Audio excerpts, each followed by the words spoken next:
What's going on, world? It's your boy at Big Game James _36, and this is Big Games B.S, part of Dan Media Group, presented by MFTK Foundation.com. We got our list of events starting this summer, coming very soon. So starting Father's Day weekend. We'll talk about that here in a little bit. Pretty interesting weekend when it comes to sports.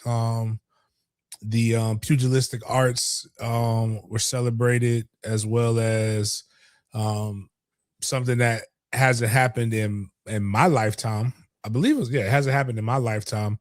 I only saw it in movies. I didn't know if it really existed or not. On the basketball front, NFL, more NFL news, college stuff, but bigger than that, let's start our show off the proper way, the same way we start each and every show off with a word of prayer.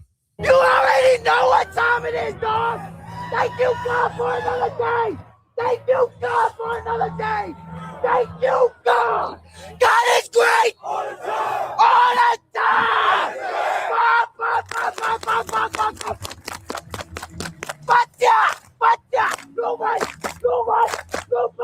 Thank you, God. Thank you, God.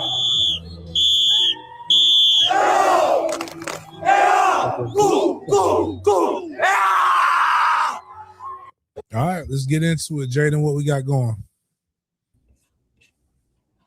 Good morning, everybody. Welcome to another morning edition of Big Games BS here on Monday, June 15th. This is your first time at the show. Welcome. And if you're wondering why it's called Big Games BS, it's because we bring the good, the bad, and the BS of the sports world, especially football, to your screens, eyes, and ears. First things first, we got a couple of topics to touch up on, a part of our continuation section in our MFTK segment.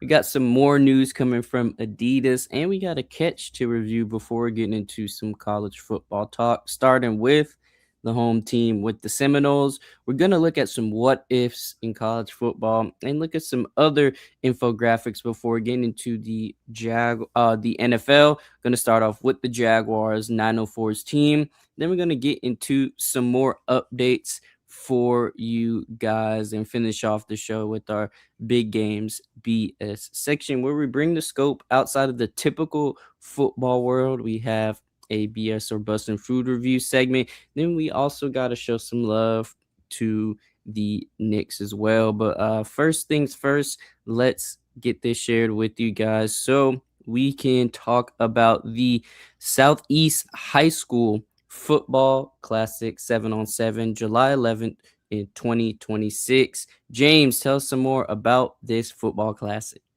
Yes, they're trying to finalize these last couple slots, man. But a lot of people talk about how good their teams are, but very few people are wanting to line that shit up and get paid to do it. Like, that's one of the most beautiful things about living in a capitalistic society.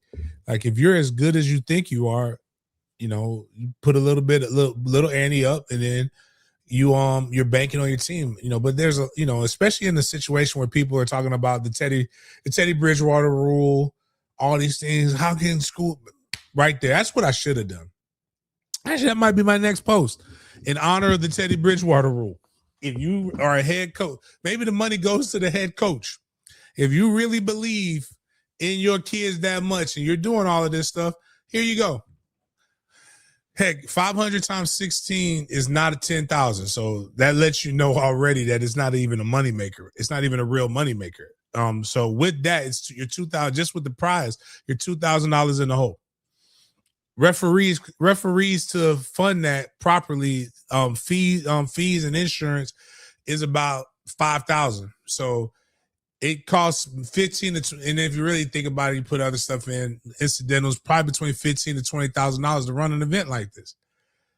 So $8,000 isn't 15 to 20. So I guarantee you that much. So again, it's not even about that. It's about pure competition. And if you really about that life, it's right there for you. But we're looking for more people. I saw the Venice coach, guy I really like. I really enjoy. His name is John Patrick. I really enjoy watching his, looking at his social media, looking at his Twitter. And I think he does a really good job of promoting his program and doing really, really good things. And he just made a post that was bigging up his guys. And, and I'm going to, anybody wants to say he got called out a little bit, that's fine too. I know I inboxed him because I know he got a good program. But this man said, he had a young man, J.R. Mannings, that went out to OT7. He was in California. His plane landed in Tampa at 6 a.m. this morning. Bryson doesn't get back until this afternoon. And he said, at Venice, we have the best player in the class of 2028. That's what he said. And I like what Coach Peacock is doing and promoting this guy. But I do know this, I saw him post and I went in and I asked him to come. You know what? Let me go ahead. I asked him to come on out to the showcase. Let's prove it. Prove to me that you got the best player in 2028 because so that's your opinion. Opinions. The kid's a 4-star, really good football player. But see, the difference is I know I got the best player in 2028. It's not just my opinion. It's everybody's consensus opinion that he's the best in 2028. Venice is a good football program, though. Real good football program. They put cats out over and over again. Again, like I like how if a coach were to ask me how they should run their socials, I would say you need to run it. Maybe there's some tweaks to it, but run it about as close to what Coach Peacock, how he runs his. And again, like I said, I think he does a very, very good job. And I don't think A1. Damn, a little. Well, when we get to, I'm sure you got some Bryson stuff from OT7. We'll get into some. Remind me to go back to A1 and just some of the behind the scenes stuff that people don't really get to know about. But guys, you got to understand when you're the brand. We got to teach these young men how to get rid of some of the ways that they have. So, but yeah, what we got next?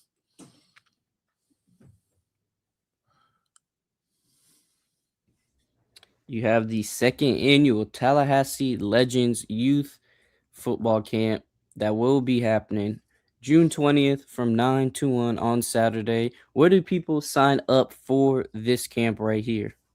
TallyLegendsCamp.com. You go click on that. It's absolutely free. Still taking registrations now. I think we're going to do our media blitz this week.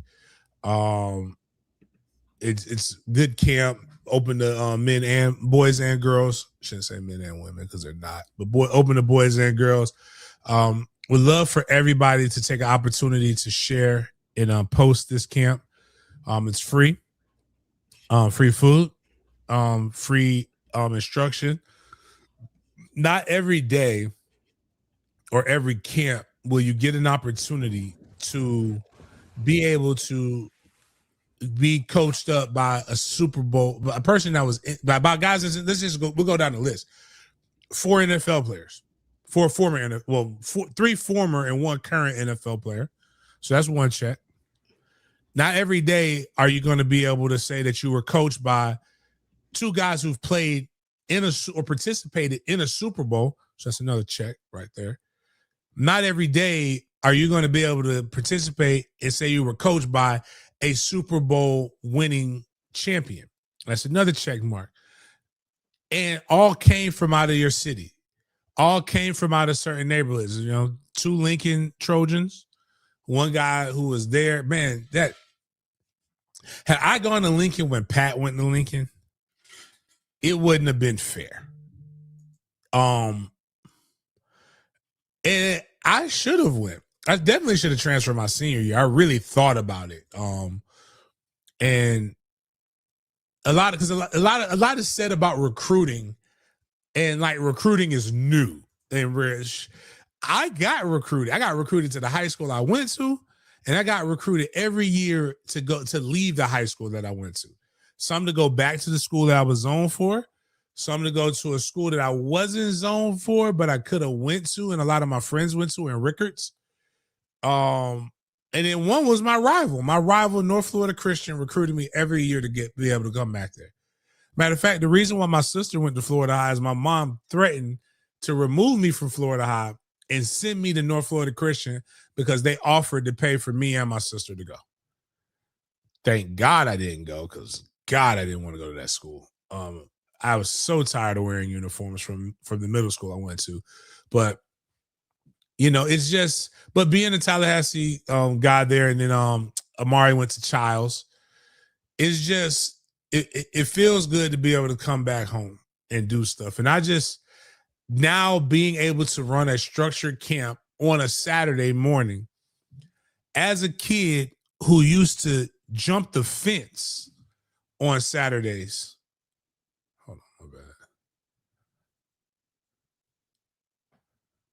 Hold on, my bad.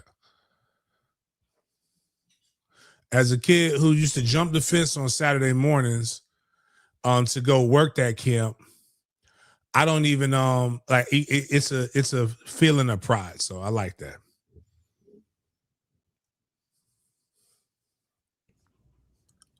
We're going to shout out these high schoolers right here because they are a part of the 2026 Audi Zero class.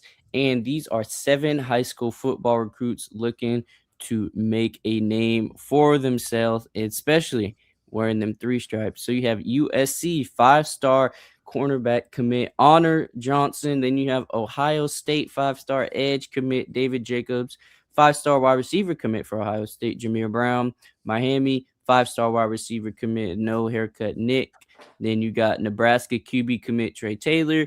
2028 5-star cornerback, Amir Sears. And 2028 4-star wide receiver, Braylon Clark. And they make up your 2026 Audi Zero class. Wanted to put this on there for you guys. One, shout out to Honor. I'm glad he's getting rid of the offensive stuff. Like, he's a really good defensive player. Honor was on that Domo team we had last year. Some of the kids that I've got a chance to be around and interact with are amazing. Like, but Honor, really, really good kid. I'm glad he's gotten that big time for him. I wonder if Domo went all out and got angry with him for not signing the Domo. But I don't even know if he didn't even play for Domo this year.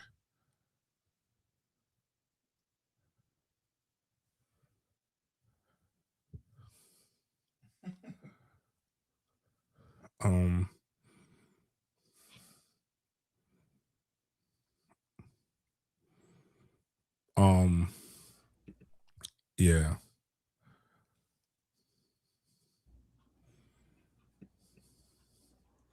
Bryson Wright continued to show why he's the #1 overall recruit in that 2028 class. He was participating with Cam Newton's C1N squad in the OT7 finals, and he caught another crazy one-handed grab.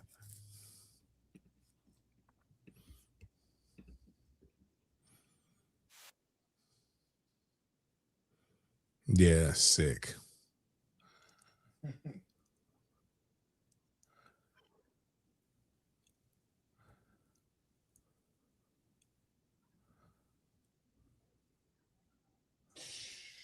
It's like, what do? You got great coverage, bad pass, because the pass was high and behind, and he just goes up and just catches it. It's amazing. C1N didn't win. They lost to Low Pro, who ended up winning it again. Low Pro is one of those teams that one of the benefits of having your entire team be able to participate, whereas everybody else utilizes it as like an all-star team. Low Pro actually goes and they do all their tournaments. So there's a connection with those guys. A lot of guys aren't really overly highly recruited. But they know how to run they know how to play 7-on-7. They have timing. They have all these different things that they do an incredible job of getting better each week. But Bryson is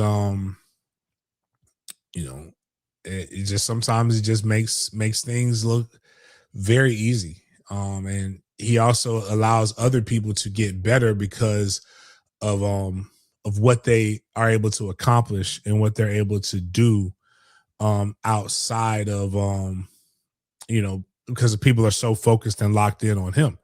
So it's an amazing thing, amazing young man. Amazing experience what OT7 actually is. So like these guys they were at Loyola Marymount out in Cali. I don't know why I thought it was like that was like in Chicago or something like that, but they were at Loyola. They stayed in the dorms. They they got fed, they got all kinds of other different things.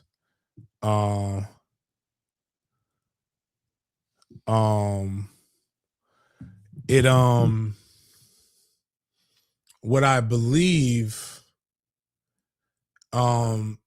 happens is, and this is one of the things where I think mentorship is truly needed in the sport more and more. And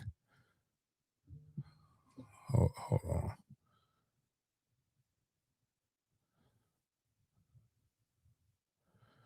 Hold on.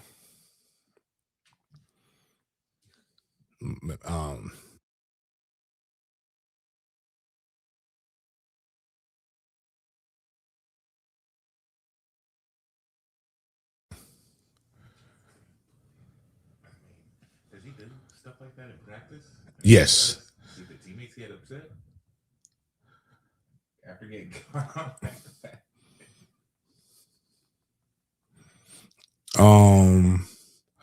Hold on, my bad. No, you good.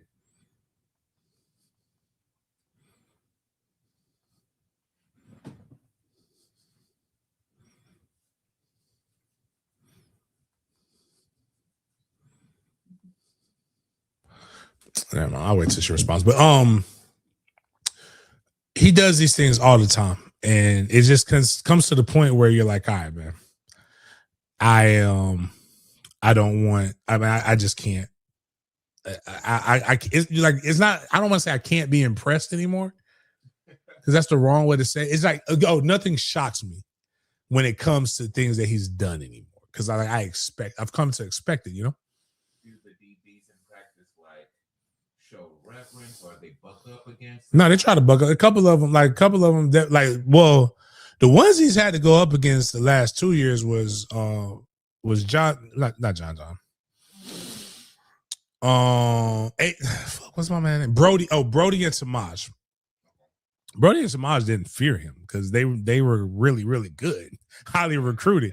Like I told, like Brody used to whip Bryson's ass in practice. It was like little brother complex. Like, he knew he could, but like now he could. He has no fear of Brody now because he then bucked up. Right. But before that, man, Brody was like, I just jammed the shit out of this motherfucker. He ain't gonna get off of this jam.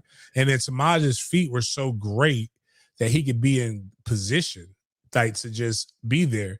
But like but at a certain point, you high point it, and he still makes that. He's so competitive, and he acts like a little brother. Like when you beat up on a little brother, like he pouts and does all that other shit, and it's funny sometimes. It made him better. It definitely made him better.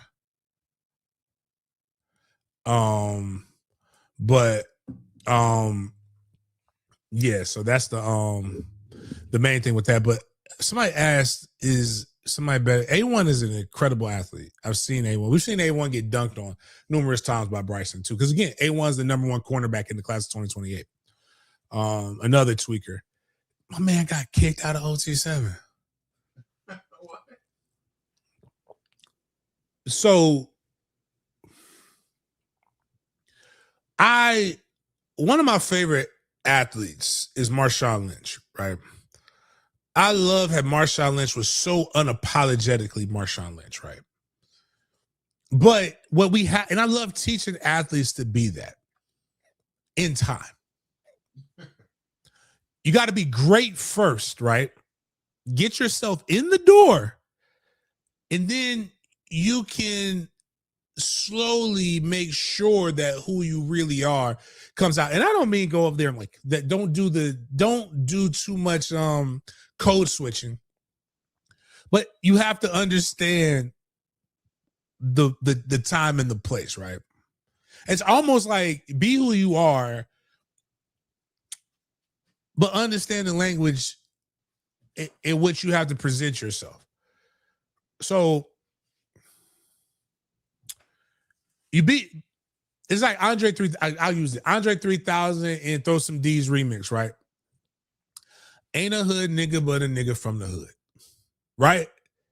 So I think too much we feel like black culture, and this is a generalization. It is a lot of people who aren't like this, but some of us who come from the hood feel like we got to just be that all the way and through and through. And then sometimes these kids ain't even really from the hood and they're acting like that. Like, let's be for real. A1 played at West Boca. Boca's one of them. Boca, like, I'm not saying he's from there. I don't know where he's now. He transferred, but man, Boca is nice as fuck, man. They out there shooting dice and gambling, dog. And as a guy, Miles can attest to this, who watches prison shorts for whatever reason, because they're entertaining. It's like one, the food is like, if you poor, you want to know how to doctor up some damn ramen, you got to watch what they doing in prison with no real microwaves and shit like that. Like, just like, it's amazing. Like, some of the things they do is the shit look delicious, dog. They doing full stir fry with ramen.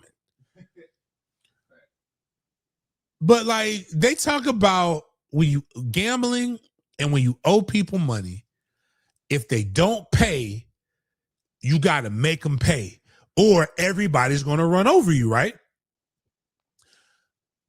They have their own, like, and I'll say this, there is a subculture within every culture where there's different sets of rules. There's overarching rules, but then there are rules that are ran in the environment in which you live in, right? You got to realize that you're not in that environment, so those subculture rules don't apply anymore. If you didn't really lose money, don't go fight and try to earn your respect and your pride by getting your money back. Clown that house word later on. But like, you can't go fight everybody that runs out on a bet or runs out on the tab on you. That's how you get locked up. That's how you lose opportunities. That's how you, who are a multi-million-dollar brand, like, bro, like A1 and Bryson are like that's the only person that I've seen with the energy and the dynamic when they go into different places that all the kids recognize who they are.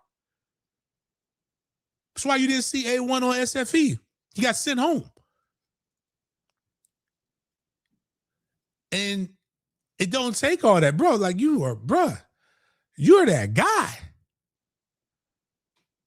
And it's unfortunate. I hope he learned his lesson, and I hope nothing like really bigger comes out of all of that stuff, man. But dog, like, tell my son, man, ain't no need to be out here gambling and fighting, bro. Like, last thing you need is money. If you're gonna gamble, I don't understand, like, until they make an app. I think they have some of them, like, because it's a safe place to put the money up, right? I'm not betting an individual because they can always not pay their tab. And then what do I have? I can either go try to fight them and potentially go have to pay bail now, or I can, what I'm going to do, go on social media and say you're not honorable. And then a bunch of other dudes whose opinions really don't matter going to either say, oh, man, you right. Oh, man, that man did this. So the fuck what? That person still ain't paid me.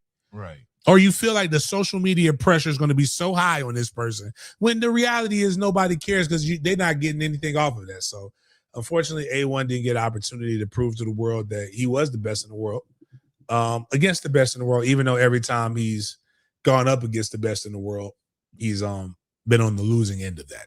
How old is he? He's A1's either, what's Bryson? It's about to be 16. So he's either 16 or 17. It's just being dumb. Just being dumb, young and dumb. They'll get old and realize hood dudes don't look at sports dudes their sports do. They now. don't, man. Oh man, I love them. I love my hood dudes, man. I'm so grateful. Yeah. It reminds me of this scene from the Mac that I just shared the other day. If you've never watched the Mac, this summer when you get an opportunity, it's one of the greatest pieces of cinematic theater ever. But the kid was behind Goldie's car, and he was like, "I want to be just like you." He said, "No, don't you ever say that. Don't ever let me hear you say that again. You want to be a doctor, you want to be a lawyer, but you do not want to be like me." Then he ended up giving the kids the money, and that's why the kids wanted to be like him. But Goldie was a pimp, and a good one at that. But the OGs in my neighborhood told the other kids that this kid has a chance to go to Florida State. The only Florida State that these guys have a chance to go into is the Florida State penitentiary system. And I think the problem with these new hood dudes, they're running the parks, and I don't have no problem with any of that. Like, that's happened since before time. They just want to be along for the ride, and they want to man, you can't let nobody do that to you. Like, man, when they're not even doing it, because the truth is,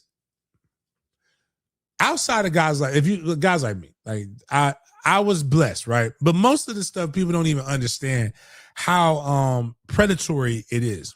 Right. And it's not like predatory in the sense of like how, but it's kind yeah, but it kind of is though, right? So, and what I mean is not in a sexual way. I don't know a better word to use for it to describe it, but it is pedophilia-ish. And this is what I mean. They know that they can fuck you and still get what they need to get. So like they'll send the young dumb ones. They like, this is the quote: "Old men start wars that young men dying." Right. So they'll send you to go do all the grunt work. Meanwhile, and they'll gas you up. Meanwhile, they sitting back. Right. A lot of rappers will say, "Oh, I send my young shooters," and I'm always like, that's kind of disgusting. And that's how the environment does that. Like, you reach to a certain point, you want it, the whole goal is to have other people do your bidding. Typically, it's the young ones, and a lot of times they know that the punishment is not really less. It's less in theory. Like, it's less because you may have to sit 2 years because you're a juvenile, but you sat 2 years of your development. Right. And so that's going to come back, and the recidivism is going to be higher than it's going to be high. Whereas, anyways, but that's my thought with that. Yeah, that's the downside of that. And again, I don't want to say that is a ghetto mindset, but that's not a ghetto mindset, meaning black mindset. Same for the organized, same for Italians, same for Irish, same for KKK members, same for biker gang. That shit is ghetto in general. It's organized crime mindset. And we got to get that out of sports, because sports can literally change the life and the trajectory for some of these people's family. Generational wealth going into college is wild. I would have never thought we could have seen that. That's why people are fighting so hard against it. Sportsmart Puss, what do you think about Asher Guito from Bowles? Asher's my guy. Love Asher. Asher's the reason why reclassing works. Why that thing that they love to paint it as just a black thing, right? But Asher and Knox are both like that. They're guys who got, strategically held back before they got to high school, and now they have the option to reclass up or stay where they're at, and they receive everything. But Asher's explosive. He's big. He uses his hands well. There are some things that he need to work. And Asher's at Bowles. Bowles has Asher. More so Jason. And I'm not mad at Jason for that. Like, I wish if Jason would come to Mandarin, I think Mandarin would have such a collective of talent that it would be a national team. But I'll say this. Bowles is kind of like having a Harvard or a Princeton education locally. Bowles people do business with Bowles people, and a lot of politicians, a lot of the old money is like at Bowles, Episcopal, Bishop Kenny, things of that nature. But like, the one thing I tell everybody is, but if you make it to the NFL, that circumvents all of the Bowles stuff. But Hey, he's fine. He's a really, really good ball player.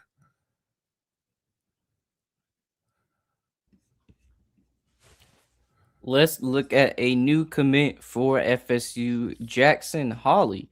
He is a class of 2027 edge rusher, and he chose the Seminoles over VTech, Franklin and Company, and Auburn. He is 6'4", weighing in at 230 pounds. So shout out to the 4-star 2027 edge, Jackson Holly, on his commitment to the squad. And he's a 4-star. This is why, like, it's like we're gonna use the ones that Hayes is a rivals guy, right? Because like some of these are 4 stars on one thing and 3 stars on another one. But I asked this, like, let's find this film. He's from Roswell, Georgia, I believe. And I asked my guys who coach up that way. And they say this kid, and my guy Grimes is a very big, he's a big critic. And he said that this is not just a cat. This is a cat with some upside who who just transferred there, who wasn't on a really great team before, but his brother went to Michigan. So he's got the pedigree. So let's watch a little bit of this film because I like the linebacker that was a 3-star that everybody was like, he's just a 3-star, but I liked him better than the 4-star that decommitted. So let's check this out.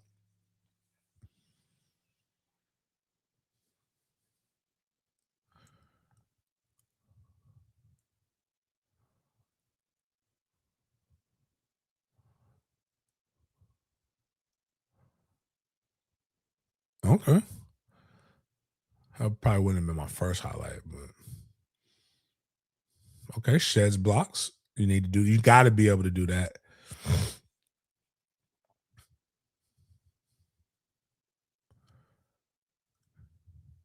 Okay.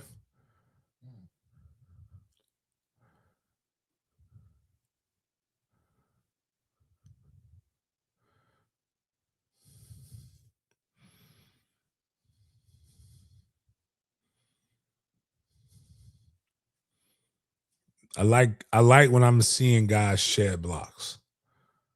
You got to be able to do that. Nice.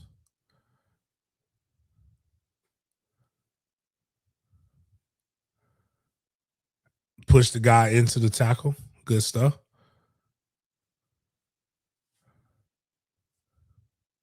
Hey, I'm good with that. We can go ahead. I'm perfectly fine with this with the 3-down line 3-down look they have. You need edge rushers that can again shed blocks, make tackles in the backfield. You can say what you want to say about the rankings, but when you're watching that film, that kid does things that you're going to have to be able to do in college. You put more size on them, you get more reps. Like that's a kid that could actually continue to get better. I have absolutely no problem seeing him play against better competition where he's going at right now. Probably will see him have even better film when it's all said and done. I'm cool with that pickup, and I'm absolutely cool with the other kid decommitting. I think we had like a safety from Pittsburgh, Tennessee. I didn't even know there was a Pittsburgh, Tennessee, so I'm completely okay with that one. I didn't understand that commit from jump, so got to keep getting better. Huge shout out to Deuce Robinson, the legacy wide receiver, one of the top ACC wide receivers returning to their program. He received a preseason honors with the All-American first team offense. So hopefully Deuce can have a postseason honors as well after the season with the Seminoles. So just wanted to give a huge shout out to Deuce Robinson right here. And James, this Twitter account has been going viral for their valuations on college football teams throughout the college football realm. And I wanted to see if these numbers are somewhat accurate because the NIL standard put these numbers are model-based valuation estimates.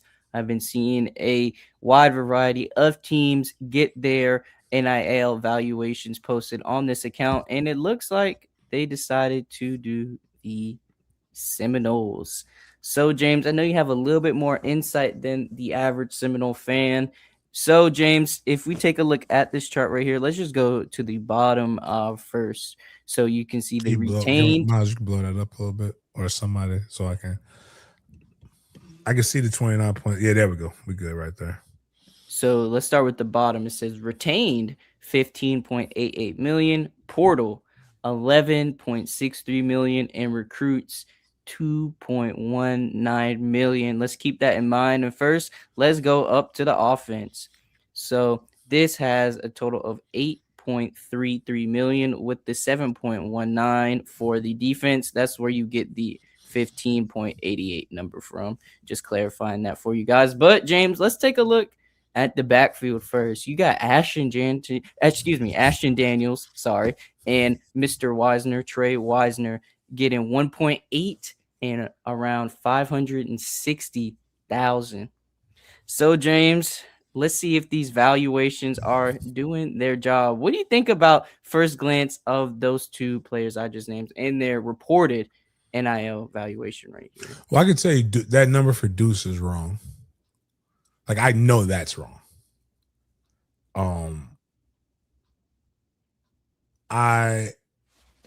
They don't value the quarterback. From what I've been said, that's too much for the starting quarterback at Florida State. So that would be outside of, and the person who would have brought Ashton in is no longer at Florida State. So I don't believe that. I don't believe that number either. Wisner, I could believe that.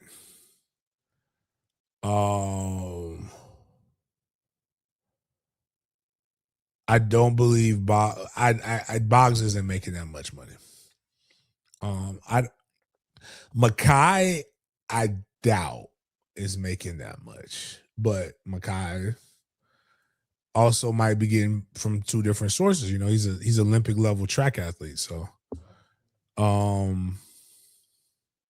I would hope our O-line is about that, because that's probably about on average. Bad Swin definitely, even though he's good, but Bad Swin ain't. Bad Swin's not that high right there. There's not a person on FSU's defense that's worth what they're saying Ryland Kennedy's getting. I think Chris Jones would probably be making more.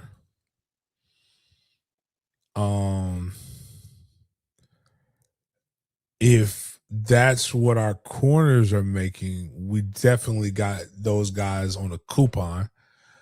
Because I know what one guy who ended up going to Wisconsin was flirting with, and almost got it. But here's the ironic thing about this. This one is where a lot of fans truly challenged and gave pushback, right? And he says it's a combination of guesstimates and what their NIL valuation, they feel their NIL valuations are from whatever metrics that they use. So this is what I've been saying about name, image, and likeness from out the gate, is that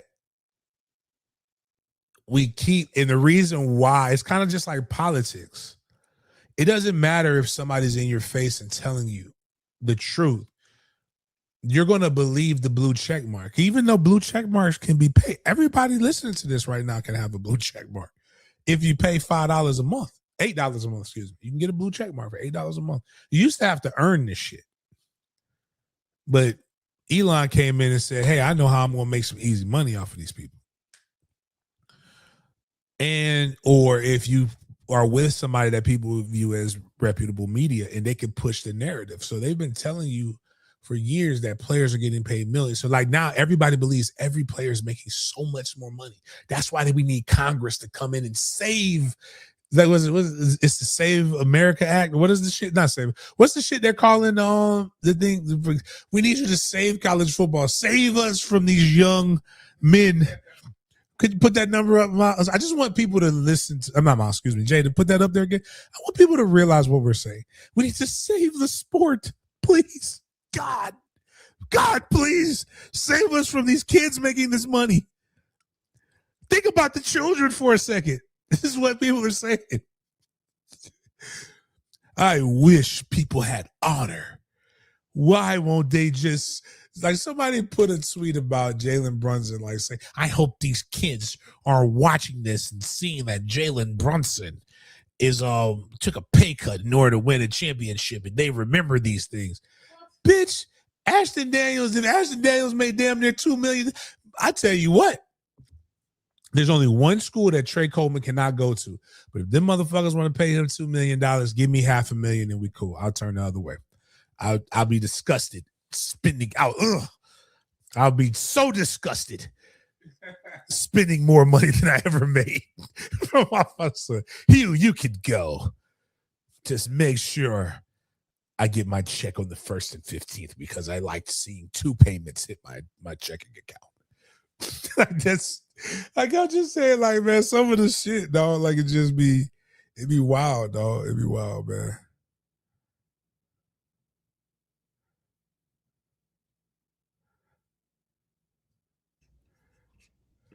Let's continue on with some FSU news. We're going to close out this FSU topic with some great news. We got to crown a champion. That's none other than Miss Walker, aka Shanice Walker. She did some very, very, very major things at the NCAA D1 track and field championships. Gonna get this post shared with you guys courtesy of Florida State's track and field and cross country official X account. So huge shout out to Miss Walker. She claims the 100-meter title with a performance time of 10.88. She actually got another national championship this year as well. We did touch upon that earlier. So she now has 2 natties under her belt. So shout out to Miss Walker for doing your thing in the 100. Hold on, I gotta pause it real quick. Hello?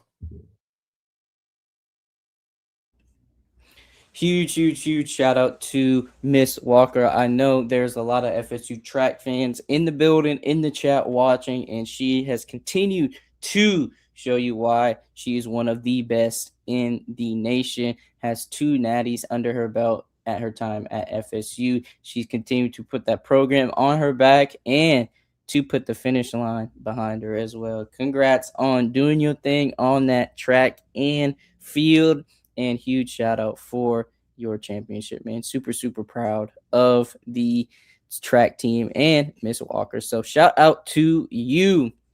Let's go from FSU to another ACC squad and ACC coach in Clemson's Dabo Swinney. He gave us some insight on the quote-unquote chaos surrounding college football, and this is what Dabo had to say. Quote, the only thing worse than having no rules is having rules you can't enforce or don't enforce. I don't think any of us thought we'd be in a world where there's no order. It's a much bigger conversation now. Even in the NFL, there are rules. You can't sign with the Browns and go practice for 2 weeks, and the Dolphins call you up and say, hey, man, what are they paying you? Hey, we'll pay you $1 million more. Come on down here to the Dolphins. And then you go in there and say, hey, boys, I'm out. So it looks like Dabo has a lot of frustrations with the NIL, with the recruiting space. It's ironic that he was actually brought into the light in terms of a recruiting situation with Ole Miss and Pete Golding. They had some back and forth with a recruiting scandal between Clemson and Ole Miss. And it looks like Dabo wants somebody to step in. I don't know if he's fully supporting the Save College Sports Act, but James, Dabo has had enough. He's saying there are no rules and there are no proper regulations for these college sports. And he even said You can't sign with the Browns and go practice for 2 weeks, and the Dolphins call you up saying, hey, we'll pay you $1 million more. Come on down here to the Dolphins. What do you think about Dabo's comments on the quote-unquote chaos surrounding college football? It's not like that in college either. Like you can't, like there's transfer portal windows unless you graduate. And again, I don't want to hear that shit because you could have just made these guys employees and all of this shit would have went away. But you're trying to, and again, the reason why the save, whatever the shit's called, isn't going to pass because it's going to get held up in litigation is because we fought a whole fucking war, even technically it wasn't. It's learning history makes you really question everything, but no taxation without representation. You literally can't go and make rules that I must follow without me. It's like a whole, like, hold on, make sure I got this right. Because Danielle Kelly was talking about this. I would call her right now, but I just said her name and I don't want her to get in trouble. But let's just, I'm gonna read this. Because she said it was a hold on. It's the 10th Amendment. Trying to make sure. Let me get a quick explanation. This is where AI does come in handy though. Can you give me an explanation of the 10th Amendment? What's the act called, Jaden, that they're trying to pass with the athletes? Save college sports. Negates the Save College Sports Act. Maybe they can do this because I know Danielle was like, it's literally the 10th Amendment protects them.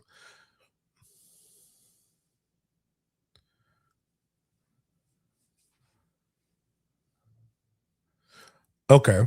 Oh, all right. So here's what it is. So the 10th Amendment states this: the power is not delegated to the United States by the Constitution. So what the Constitution doesn't say that the government can do are states' rights issues, basically. It means the federal government only has the power specifically given to it in the Constitution. Everything else belongs to the states and people. Education and athletics are traditionally state matters. So that's why the anti-commandeering doctrine, the Supreme Court has ruled that the federal government cannot force states to administer or enforce federally regulatory programs. There's cases of sports betting that have been in this situation. And here's the real kicker: delegating power to private organizations. So you cannot, the NCAA is a private organization. The only way that this could truly work is if they made a government entity to regulate college sports, which would be the NCAA. They would have to take on the NCAA in order to do that, which would be wild. Now, damn it. I gotta take another call. My bad. I feel like I'm speaking on shit that I shouldn't be speaking on.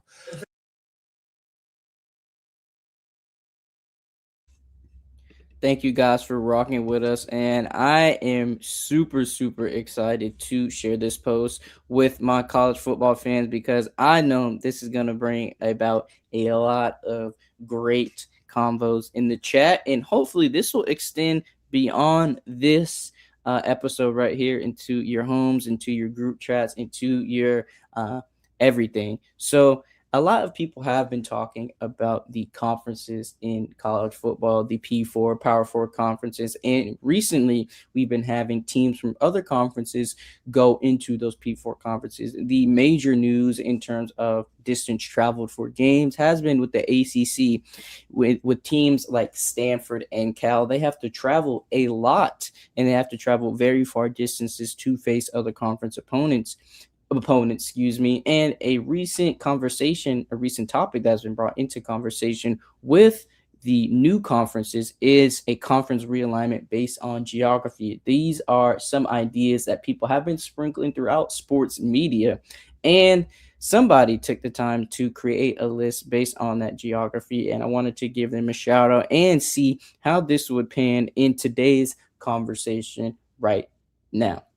So let's look at these. Starting from the left, you have the Big East. You got the Army. You got Rutgers, Boston College, Buffalo, Syracuse, Temple, Penn State. Then you have UConn, UMass, and Pitt. But let's get to the nitty gritty. Let's get to the conferences we all want to see. Let's go with the ACC. You can see right here that Miami and Florida State aren't in this ACC based on geography.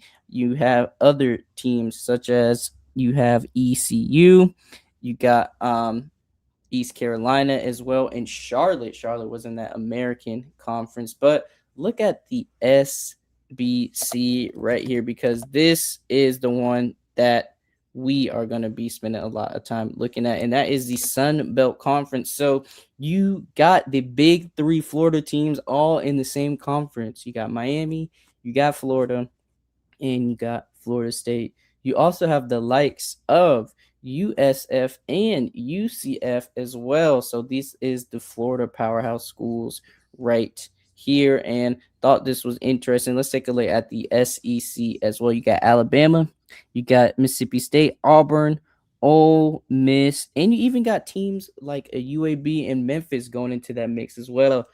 So James, I want to get your ideas on the conferences based off of geography, and let's take a look at these conferences right here. And do you agree with the teams that are in these conferences based on geography? I think more schools would like this, especially like if you pick like guarantee one person. Actually, I don't like the SBC. I'm gonna tell you why I don't like the SBC. Like, that shit's tough, dog. That's a tough ass conference. Like, historically, right? ACC is fucking pie. But outside of the SBC, I'm gonna go through here and look. The Big East is designed for Penn State to win every year. So Penn State's going to get that. But Pitt has an opportunity as well, because every one of those most of the Pitt, Rutgers, Syracuse, those guys have an opportunity every now and then to be able to be good enough to be able to compete for number 2 or beat Penn State. The American is designed for Virginia Tech to win every year, but Liberty's doing a really, really good job in football. But and is that Maryland in there as well? No, never mind. I can't say Maryland. Maryland hasn't been good since Ralph Friedgen. ACC, that's the worst one, but that's designed to that's for South Carolina. I'll give you that. SBC is that's just a lot. That's violence. Because even your down ones are UCF and USF, one of which damn near was ranked number 1 in recent history at one point. And the other one has a fake national championship. SEC is tough with Alabama, Auburn, and LSU, all having won natties in recent history. SoCon's mid, but Georgia and Tennessee will battle out, but Georgia's better there. MAC is tough because Michigan and Ohio State. But that game, that's basically the Big Ten every year, so that doesn't change. The Big is designed for Notre Dame and now Indiana, but basically historically that'd be Notre Dame's conference. Going OG, Big 8. A lot of football that nobody wants to see. None of those teams are consistently good right now. But if you just wanted to see that's Big 8 would be the Make America Great Again conference. Like the people who just love football, like love hard-nosed running, like gritty football, not a lot of points scored, good defense. That's what that is. Because you got Iowa, Nebraska, Wisconsin, Minnesota, Like those are some teams that run. North Dakota State still runs the wing tee. Conference USA, another conference. Oklahoma's going to win that every year. Southwest Conference. That's just Texas. Texas and Texas A&M winning that every year. WAC is WAC. Arizona State maybe. Pac-10. I'm sure I can't see it because of me, but I'm sure USC is in that, so that'll make USC great again. And Mountain West is Oregon and Utah, but like it's just not overly great. So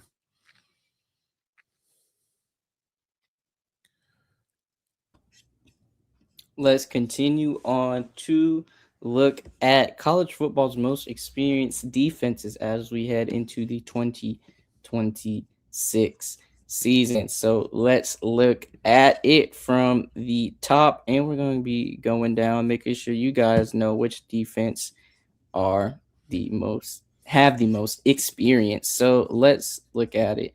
Texas Tech, so number 2 in defensive line snaps, number 7 in edge snaps, number 1 in linebacker snaps, 11 in CB snaps, and 68 in SAF snaps. So Texas Tech does take the crown for the most experienced defense. Then you have Virginia, Oklahoma State, Vanderbilt, Ole Miss, Texas A&M, Tennessee, UCF, Miami, and to round out this list, you have the Kansas Jayhawks. Miami on this list did not want to see this team on this list, but looks like they're building some camaraderie and chemistry in that Miami defense in terms of experience. So, man, watch out for these teams and their defensive experience for sure. Got a couple Texas teams in the mix, got different conferences. You got the SEC,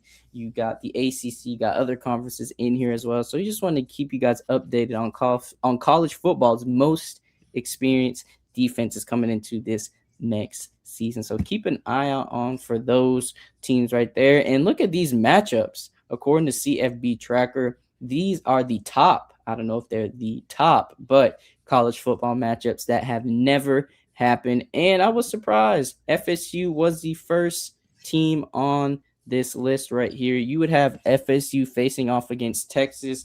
We actually do have a former Texas running back now on our squad, Trey Wisner. LSU versus Michigan. Nice. Alabama, Oregon, Penn State versus VTech. That'll be a fire game for Franklin. Oregon versus Texas A&M. Then you have Clemson, Michigan, Ohio State, Ole Miss, Clemson, Oregon, Boise State versus USC, and Auburn versus Notre Dame. But I think the Auburn and the Notre Dame games are scheduled in 27-28. But James, based off of these matchups right here, which one would you look forward to seeing the most? I mean, Penn State, Virginia Tech makes more sense. Penn State, Virginia Tech, Boise, South Carolina, Boise, USC, and FSU, Texas all make more sense than a lot of these other ones. Like, not really. Like Clemson, Oregon, like that's two different coasts. So like, I don't expect to see that, but like,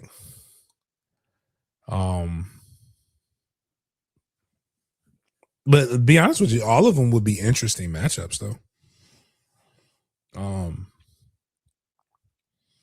Hell, you never know. How good is L'Oreal putting it on Sark to make him? I want to see my family. I want to go to Tallahassee. All right, baby, you'll go play Florida. Let me set up a Florida State game so you can go see your daddy. But that would be kind of cool, though. Stranger things have happened. Again, geography and wars have been fought over vagina, not over dick. So for any of my college football fans in the chat viewing this show right now, we're going to give you guys a quick recap of the CFP era. So that is from 2014 UC until now.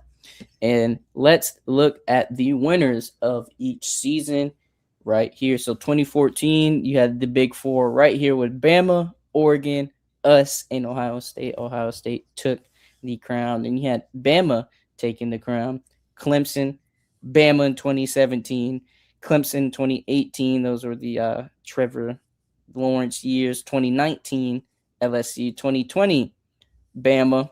2021 and 2022, Georgia had that repeat. And man, that TCU game was one of the worst games for sure. You got Michigan winning in 23. And this is when the playoffs expanded to the 12-team format. You had Ohio State winning in 2024. And last year, you had Indiana making it big, winning their first ever college football championship in program history. We do have another 12-team playoff this upcoming season. So, James, who do you think is going to win the chip this season? Your early summer prediction for the football national champion. Who do I think will win?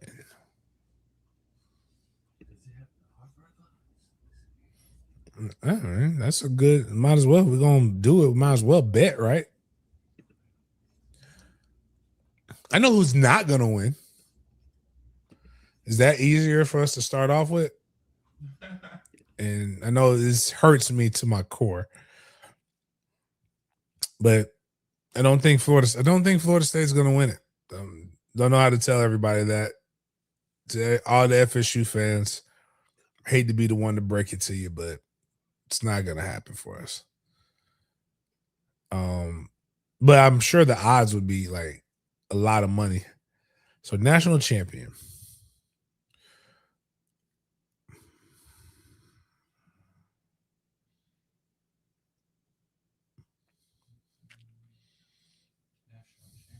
Okay.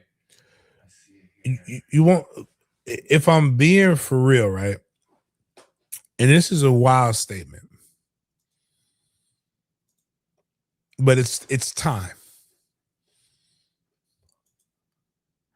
I'd bet that the USC Trojans will be your college football national champions.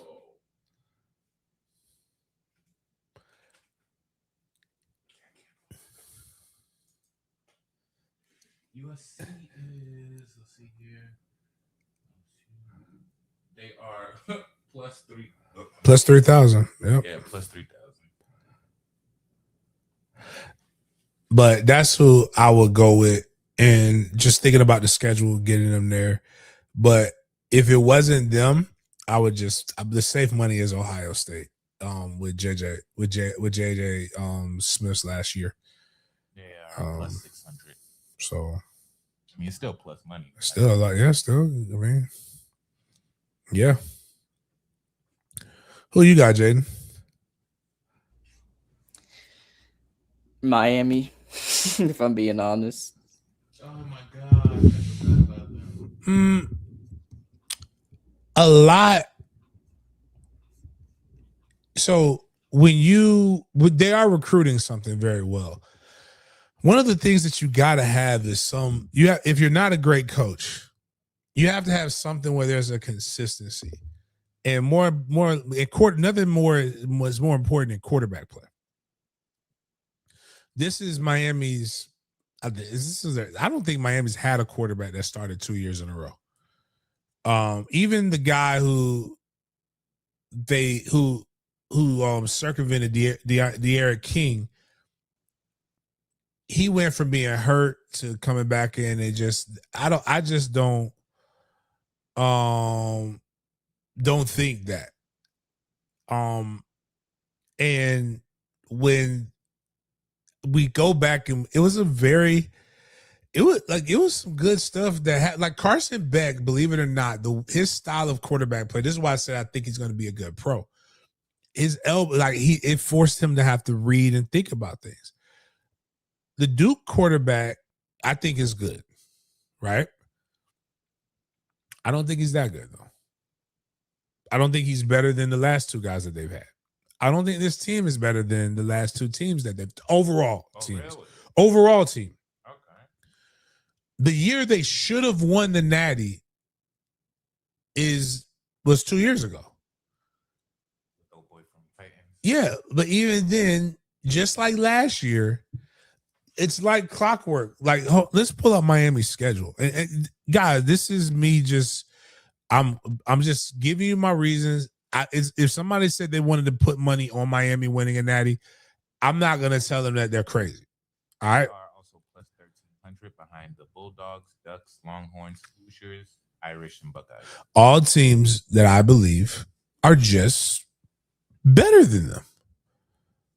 And I don't I don't mean anything by it. This is no troll.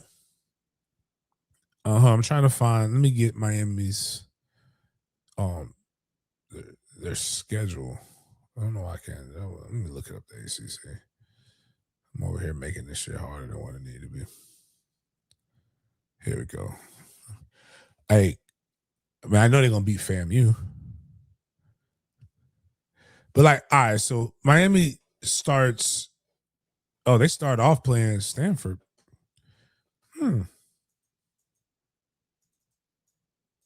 No, I got to be wrong with that. This has got to be basketball. Is this football? So Miami plays a Friday night game, and then they play a Thursday night game. And then they play Friday again. Ew. That's stinky. I don't think they're beating Clemson. I don't think they return the favor versus Notre Dame.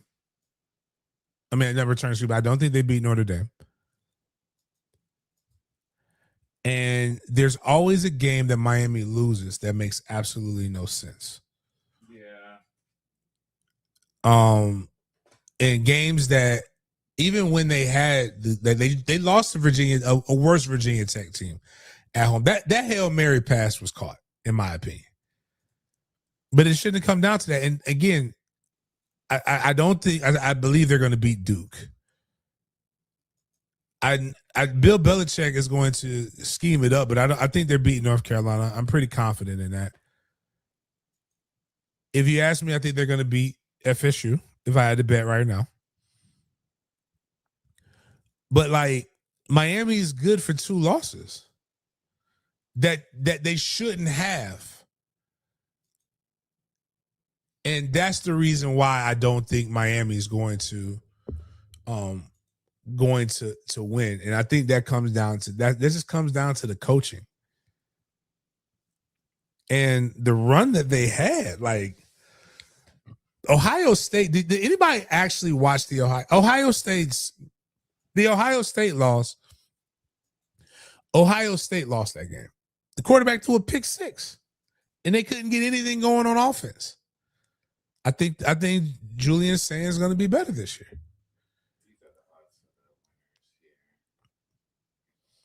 So Miami being like Ohio State, Notre Dame, I don't think Notre Dame's winning it. Texas, Indiana, Oregon, Georgia, they're better than all the other teams behind them, though. College football playoffs. That's plus money here too. Because they just it's very difficult. Oh, that's just make the game? That make the playoff college national championship game. This is the reach to the playoffs. That makes sense. You got any sleepers that will make the playoffs out of these? No, Texas Tech's not a sleeper. SMU. I think SMU makes it this year.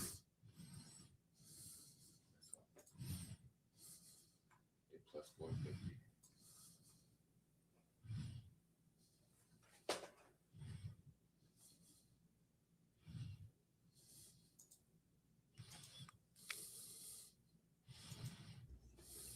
Glad we got some football talk going, some early predictions for next season. Let's talk about next season for the Jaguars. Now we at the NFL section. So let's take a look at the running back room. Chris Rodriguez is viewed as a Jaguars power back, though the team's RB1 has yet to be determined per John Shipley. And also, Tutton is the other candidate for the starting job, but we know that Tutton was a dog last year on that field, and he's a big thumper in that backfield. So I wouldn't be surprised if he gets that starting nod for sure. James, what do you think about the running back world in terms of the Jaguars camp?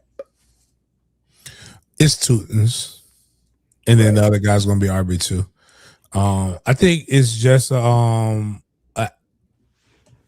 okay room until proven otherwise, which is okay. Like you really need a running back to get you to that over 3 yards of carry range, and I believe they have the capable running backs to be able to do that. Again, what we talked about, I didn't get a chance to say it on the news last night, but like you want, just their defense. They need to make sure their defense is secure, that they have good D, and in order to get accurate, in order to have adequate top, you have to be able to run it down people's throat.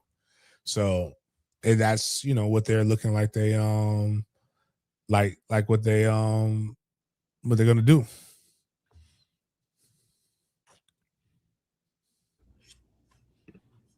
We got some more news as well coming from the Jaguars camp, and it's looking like P-Dub, aka Parker Washington, is set to be a quote core piece of what Jacksonville does on offense now in a more full-time role. The Jaguars are ready to let Washington take his chance and run with it, according to Jaguars on SI. So just wanted to share that with every Parker Washington role. Yeah. He was Trevor's bailout. I don't understand that. But okay. I mean, he gonna get paid more. Definitely. I think they're helping his PR to help either increase his trade value or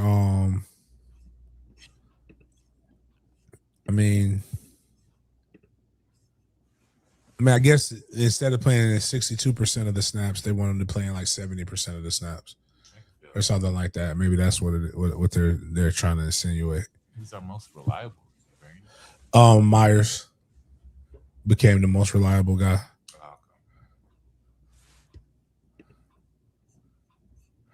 Hopefully the Jags can keep up this statistic right here. According to Pro Football Network, this is a chart showing the fewest points per drive allowed by NFL defenses in 2025. Seahawks, no surprise there, with 1.48 at the top. Texans, also no surprise, coming in second place.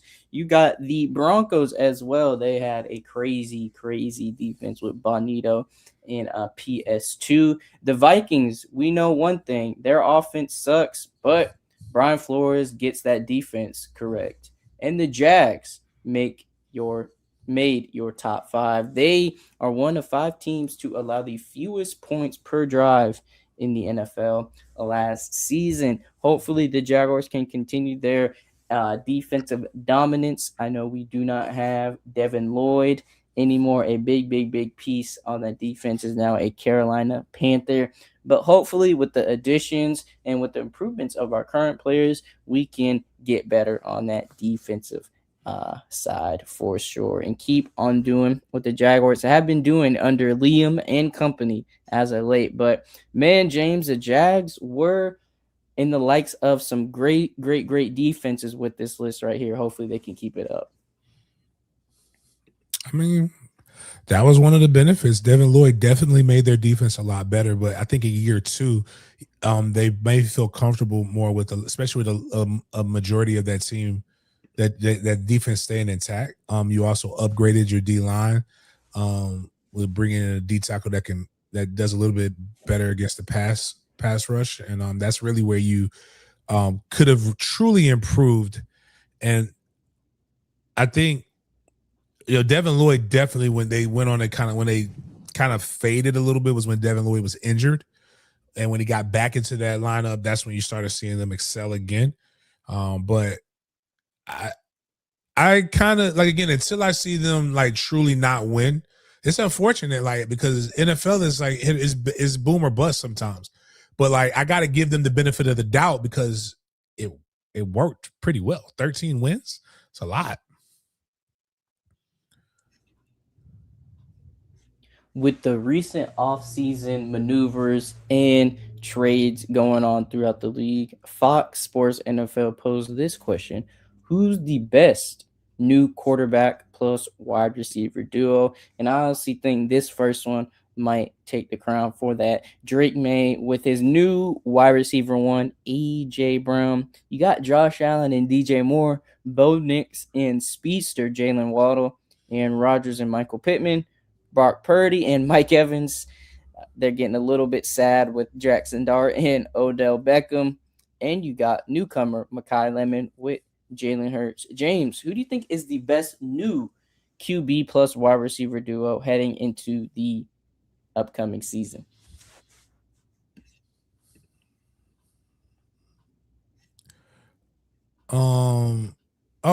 Pineapple Boy and Drake. Atlanta. Tua and Drake London in the Falcons. Okay, that's a little sleeper pick for sure. Joking. Definitely. Like, I like Drake. There's only one person I like in that whole thing is Drake. Got you. I'm happy to see what AJ Brown is going to do in that Patriots uniform. Definitely going to be keeping an eye out on him for sure to see what he's doing. And we got to shout out these teams and the players on these squads for sure, because mandatory minicamp has started for these teams right here: the Jets, the Bengals, Titans, Broncos, Chargers, Cowboys, Commanders, Lions, Falcons, Saints, and Bucks. So Adam Schefter posted this earlier this morning and said it is the final on-field work of the spring before training camp opens this summer, for anybody wondering what mandatory minicamp is. So huge shout out to all the players, all the staff members, a part of those organizations. Mandatory minicamp has begun for those squads. So just wanted to keep you guys updated if your squad is on that list as well. And James, we have an update coming from a former Patriot wide receiver. That is Stephon Diggs. So we have an update with one of his cases involving his chef. If you guys don't remember that, there was viral videos of courtroom conversations with the chef, and especially one of the viral videos of her claiming that she was injured, but showing a video of her breakdancing or dancing to a song. That was one of the more viral moments of this case. But the NFL closed out its review of the matter involving Stephon Diggs and his former chef. It said there was insufficient evidence to support a finding of a personal conduct policy violation. So it looks like he's off the hook in the NFL's eyes for this case right here. Yeah, you know something I want us to do? This might be controversial, right? And this is because I do believe there are women who truly are put through some bullshit by men, right? Like some bad stuff. But like women like this really fuck it up. So like, okay, people are like, well, we're afraid, if we prosecute this lady, it's gonna make the other women who are really like, they don't give a fuck about them. Like, here's what we should do. And this is what I really believe: if women did this, you would feel more empowered. You would take control of your narrative. And I think it would, same thing with whites, right? I say whites, but if there's like a committee, right, of women, like a nonprofit, and their sole purpose is the funds that they receive from prosecuting these women, or for going the civil route with these women, will be that they give to battered women's shelters. That money strictly goes to help women like who actually went through these different things and receive the help that they need. But if a group of women litigators went after, because this woman here not just besmirched women. Did you see some of the food that she was giving this man? Nah. She's not a fucking chef. She besmirched the name of women who can cook everywhere, especially ones with BBLs. There's a woman here in Jacksonville that's a caterer. Miles, remember we were at the lounge? And that big booty woman came in there with the BBL. That woman can cook. So what she's doing is she's making it harder for women like that. She's a liar too, but she's not a liar like this. Like she put this man like, and he's easy target. Now, what they don't need to stop investigating, because this man is a nut ass freak. Boom, he needs to be stopped. What did he do to the man? That's what we want to know. That's where the real juice is. Again, like but I think like if all right, so I hate to so let's say Carmelo, right? The Carmelo Murphy thing, like he going to jail or whatever, but like the situation is a little in the air. You want people to know that there's true racial harmony. There's people who think it's bullshit and what that dad did was bad. So we finna sue this. We're going to go and get it out the mud for the people. Because to quote 50 Cent, you know what's worse than taking a punch? Losing a fucking check. And I think, maybe that's I'm willing we can strike that off the record. That might be a worse one, but like maybe some, like maybe some of these other ones, like, economic sanctions work. Unless you're America going after Iran, and then they end up making more money off of the shit than what they had before. But the point is like that's sometimes what how you gotta get it. So, anyways, man, that's what I think we should do.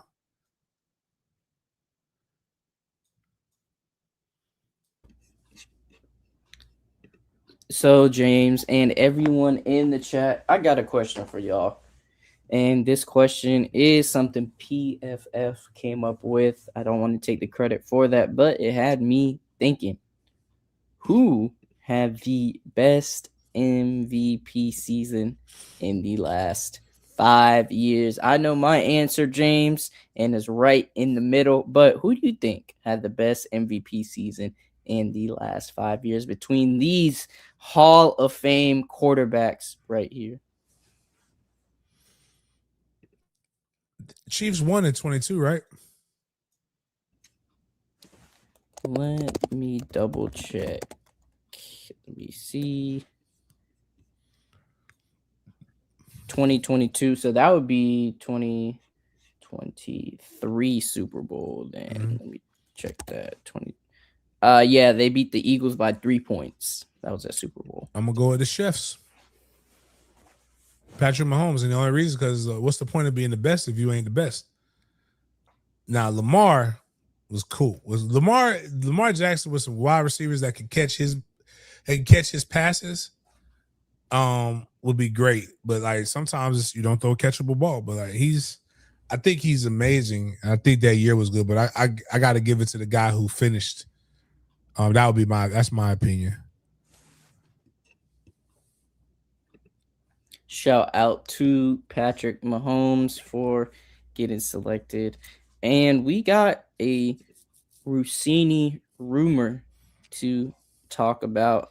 Just a quick video right here. This is coming from former NFL linebacker LeVar Arrington, because he speculated yesterday that the Athletic may not be able to release all it knows about Rossini, saying it might be too big, he said. This 48 hours after someone else said that they think the entire league is nervous. Here's a quick video clip from the podcast Arrington was on discussing this. I'm going to share this tab with you guys. Make sure the audio is straight so we can hear this. But enjoy this video right here. Got it pulled up for you guys right now. And gonna put it on the screen for you right here. So let's get into it right now. Sorry about that. There you go. Sorry about that, guys. We got it for you right here. Think about how many people Diana Rossini knows. She's an insider. She knows a lot of people. And again, the rumors about her were swirling around even when she was in DC. That's like noted. That's on record. That's on file.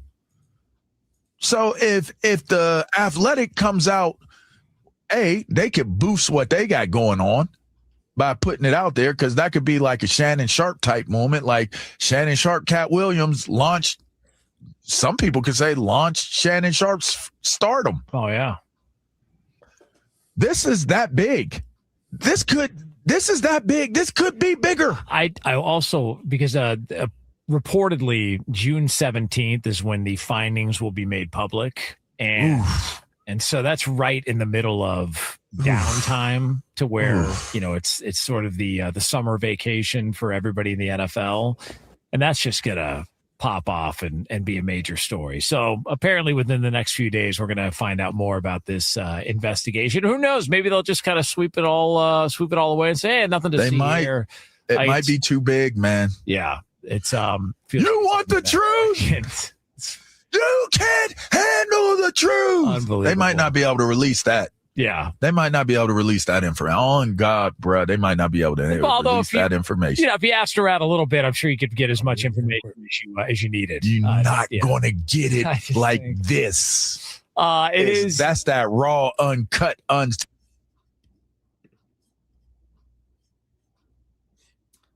Man. Just some difficult conversations and difficult, gossip surrounding the Rossini situation. One of the things I actually want to note importantly from this video right here is that they mentioned June 17th is going to be the day where more information is going to get released, and that is on Wednesdays. So we'll be seeing if this is true, if more information will come out from the Rossini rumors, from the Rossini scandal. And man, it's just looking like a snowball effect for real. And this is just crazy. I don't know how true this is, but once we get the news on June 17th, we definitely keep you guys updated about that. But LeVar Arrington, James, he is sending the sports world into shock. This has 1.1 million views, and this is just one clip of the 7-minute long interview. So it's definitely getting a lot of traction, the Rossini subject. But man, June 17th, 2 days. How you feeling, James? I mean, I'm here for it. Yeah, LeVar been doing it for a minute. He's actually pretty good. Listen,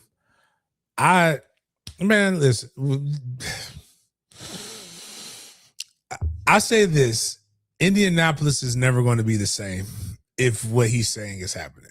But Jaden,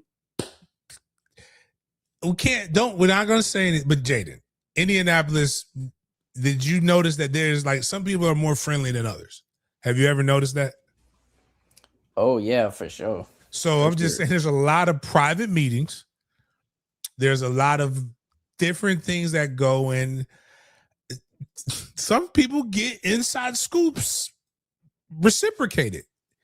You get a little scoop, give a little scoop. And then there's one that the lady who, God, why can't I think of it? Oh, Josina is they say Josina active. That's how she used to get all of her, but now she's not young no more. So there's the only thing, to quote my OGs, the only thing better than pussy is new pussy. And there's a new girl on the scene. There's some women that work extremely hard that do not put themselves out there like that are really, really, really good. But there's also the only thing I don't like about this is that Rossini they're treating her like she's a home. Well, she wrecked her home. I guess technically she is a home wrecker, but affairs happen. People get friendships, they get close. Not everybody's a don't shit where they eat type of person. But that's no different in corporate America. Sports is a microcosm of society. And I don't like people acting like this shit just like doesn't happen everywhere, but it's going to be salacious, and I'm here for it because it's a slow news. The thing that's going to suck, and LeVar pointed it out, after this week, NFL basically is shut down for almost a month. And you think that anybody's going to speak on this shit? Like, so it's just going to be more and more rumors, and it's things that are going to just fly out of left field, and you know, and it's unfortunate.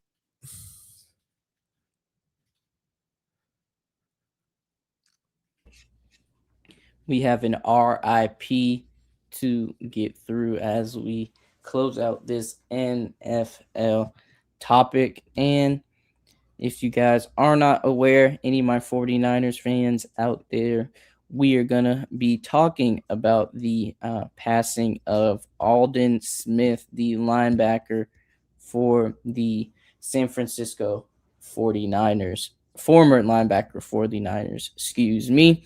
While a cause of death has not been released, we will be letting you guys know when that information gets released to the public. But Aldon was born in 1989, passed in 2026, and just a sad story. And we actually got this post right here. So just hours before his sudden death, former 49ers star pass rusher Aldon Smith was donating pizzas to a homeless outreach org in Northern Cal. And you can see him right here with the Little Caesars in the water on the back of the truck. But Aldon Smith has passed. I was super shocked to get this news on my timeline. I just completely caught off guard. But he was one of the most dominant linebackers, especially coming up when I was growing up. He was one of those names on that team for sure that I remember. So RIP to Aldon Smith.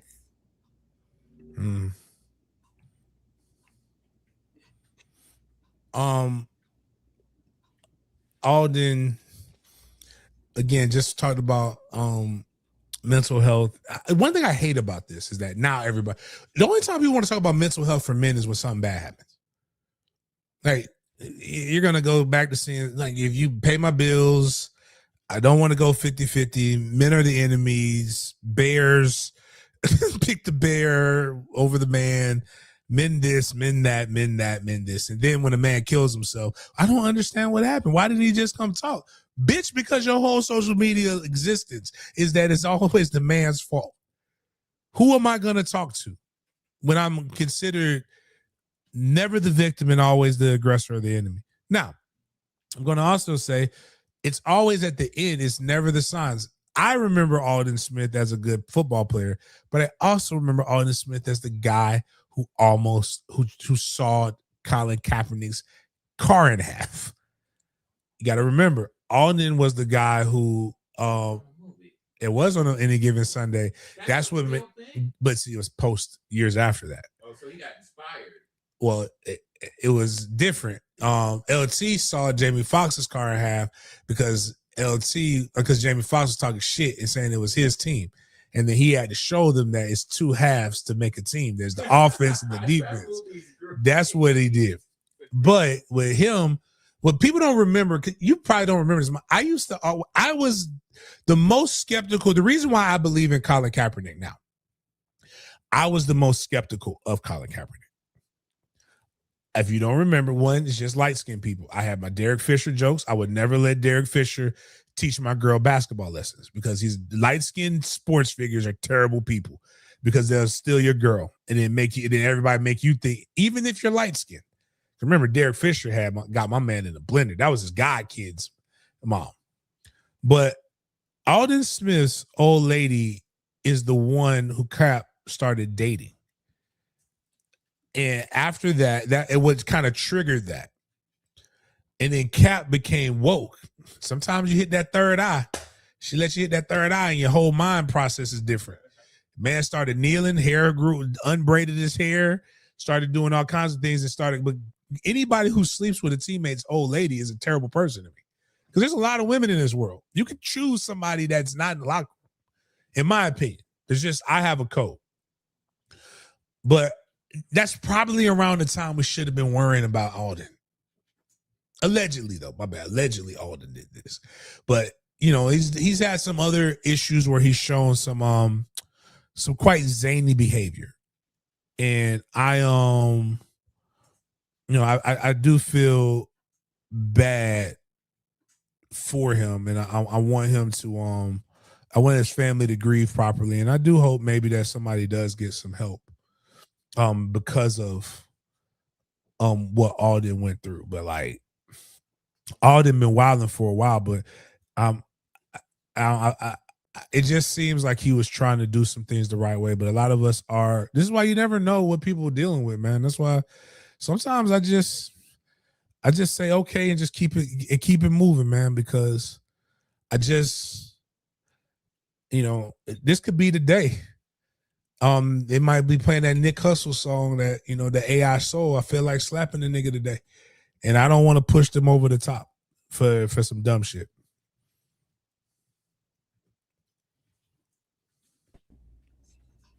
Let's look at some grub. Now we are at the Big Games BS portion of the show, and we are at our BS or Bussin' food review segment for you guys. You know what that means, but if you're new to the show, we're going to show a food review item on the screen. James is going to rate it BS or Bussin', and for everybody viewing, everybody in the chat, we need y'all to spam BS or Bussin' in the chat as well. We got a different one for you guys today. We're kind of on that taco trend as of late. So shout out to Soul Food for posting this video of a crispy sashimi taco sushi. Let's take a look at this video to see if it's BS or if this crispy sashimi taco sushi is bussin'.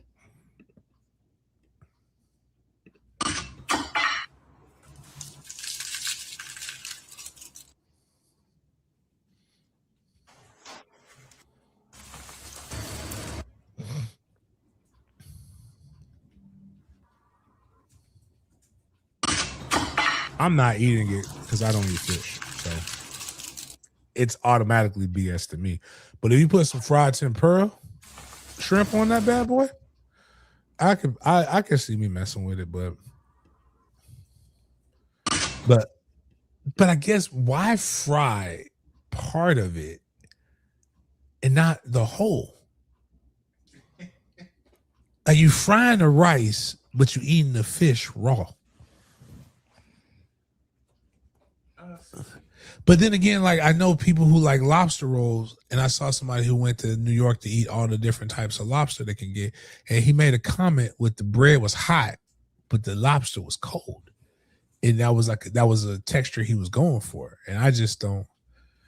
I don't like cold seafood unless I'm in Indianapolis and it has the sauce on it that clears my sinuses. That shit's delicious, but like I'm just not. Yeah. If y'all like it, cool. I just don't eat fish though. So shout out to everybody. We're getting some comments in the chat from this item for sure. Wanted to share it with you guys. And James, we got a new champion, a new NBA champion for the first time since 1973. Damn. The Knickerbockers are your NBA champions. One of the most lopsided finals in NBA history. One of the most lopsided finals runs in NBA history is by the Knicks. And Jalen Brunson, I'm sorry for all my fans out there of the Knicks. He's the best Knick ever. I'm sorry. What he's done is crazy. He averaged like 32.6 points per game in the finals, the most ever by a point guard. He's the only Knick to score 40 in a championship game. He's different for sure. And he needs that money for sure when that extension kicks in. But your Knicks are the NBA champions. James, did you watch any of the games, the last game of the finals? I didn't watch the last game, but I watched a couple of them. It was incredible. Like just seeing, like, just so new. I wish they would have won in New York, right? But like when they were, was it game 4, the last game in New York, they were down. They were out. And then they did the most New York shit that they could ever do. They brought out Wu-Tang. And then they rose from the depths of being down 30, I think, and came back. It beat the alien from Space Jam, Wemby. And then the last one, and then what's crazy is the video that I saw go viral after the win is a bunch of New Yorkers playing their new version of New York, New York. They're not playing Sinatra. Whites and the blacks were playing Jay-Z, Alicia Keys, New York. They didn't put on Timberlands and play I'm From New York by Ja Rule. They didn't play no Nas. So when everybody's like Jay-Z's not relevant, I want you to think about that for a second. This hasn't happened since, you said, 1973? Hip-hop wasn't even alive yet. And they went out there. They could have played, who was the dude, Bobby Shmurda? Just caught a body about a week ago. They could have done something like that. They could have played the Locks. They could have played DMX. They played Alicia Keys, Jay-Z's anthem, national anthem, the New York national anthem. But kudos to them. It did the thing that people celebrate. I still don't understand why you riot when you're happy. That would never make sense to me, but they did, and God bless. So yeah. Now New York will never be the same. They've survived alien invasions. They've survived ape. King Kong. They've survived so many different things, and now they deserve to be happy for a little bit. So congratulations. Even though Trey says he didn't want New York to win, he doesn't want them to have nice things. I guess that's the Boston part of him. Damn. But shoot. But yeah, damn. I gotta bounce. I gotta go get my son. Yeah, I gotta go get my son. So, anyways, man, appreciate y'all. I'm gonna let Jaden take y'all out. Appreciate everybody chopping up with me. We'll see you guys on Wednesday. Yeah. All right, I'll be right back. Thank you guys for tuning in to today's show and sending another congratulations to the New York Knicks as well for winning that championship, and also to the Carolina Hurricanes for winning the Stanley Cup, actually. So shout out to the Carolina Hurricanes and shout out to the New York Knicks for adding a trophy to y'all's organization. That's all I got on my end, Miles, and thank y'all for tuning in to today's episode of Big Games BS here on June the 15th. We'll see you guys next time.